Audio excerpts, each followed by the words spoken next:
Isang araw ng kasanayan at malasakit ang handog ng Quirino Police Provincial Office na ginanap sa Family Day at serbisyong komunidad bilang bahagi ng pagdiriwang ng 30th Police Community Relations Month ngayong Hulyo. Yan ang balitang hatid ni Police Staff Sergeant Jeff Jan Nabasa.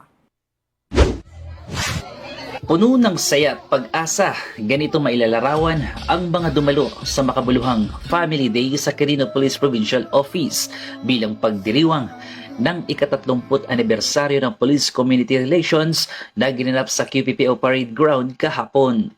This is just one of the activities included na nakapaloob sa celebration ng 30th PCR month para naman magkaroon ng time ang mga kapulisan to celebrate with their families sa ganitong pagkakataon. Tampok dito ang pagsasagawa ng job fair na inorganisa katuwang ng Department of Labor and Employment na pinangunahan ni ng Mr. Fructoso C. Agustin, Officer in Charge Provincial Head Dole Quirino, Ms. Shara Castillejo ng Department of Migrant Workers Regional Office at Ms. Danny Fine A. Badua, Peso Manager Quirino, na nagbigay ng mga oportunidad sa trabaho at kabuhayan para sa mga lokal na residente at pamilya ng kapulisan.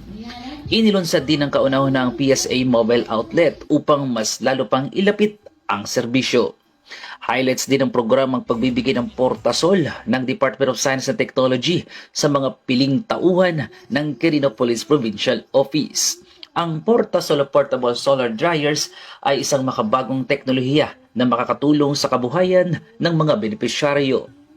Nagsagawa din ng pamamahagi ng mga school supplies, feeding program at libreng gupit sa programang BBM o Barbero ng Bayan si Mamang Pulis. Katuwang ang Darwin Supermart Printing Services, Anti-Narcotics International Assistance Group o NARIAG at LGBTQI+ Quirino sa pangunguna ni Mr. Eugene Coriado para sa mga mag-aaral ng QPPO Child Development Center na nagbigay ng mga kagamitan at nutrisyon sa mga kabataan.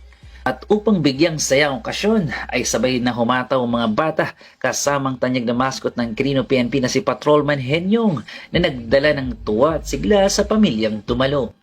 Ang QPPO Family Day ay hindi lamang pagdiriwang ng makasaysang ika-30 anibersaryo ng Police Community Relations, kundi ito rin ay nagpapatibay sa matatag na ugnayan sa pagitan ng kapulisan at ng komunidad. Sa pahayag ni Police Colonel Paul Y. Gamido, binigyan din niya ang kalagahan ng pamilya at ang pagpapahalaga sa mga taong naglilingkod sa komunidad. Sa ilalim ng bagong mukha ng paglilingkod at sa patuloy na paghubog ng isang bagong Pilipinas, binibigyang halaga natin hindi lamang ang ating tungkulin, kundi higit sa lahat ang ating mga pamilya. Mula rito sa Lambak ng Cagayan na nagbabalita ang inyong PNN correspondent, Police Staff Sergeant Jeff Jan Nabasa, alagad ng batas, tagataguyod ng Balitang Pulis.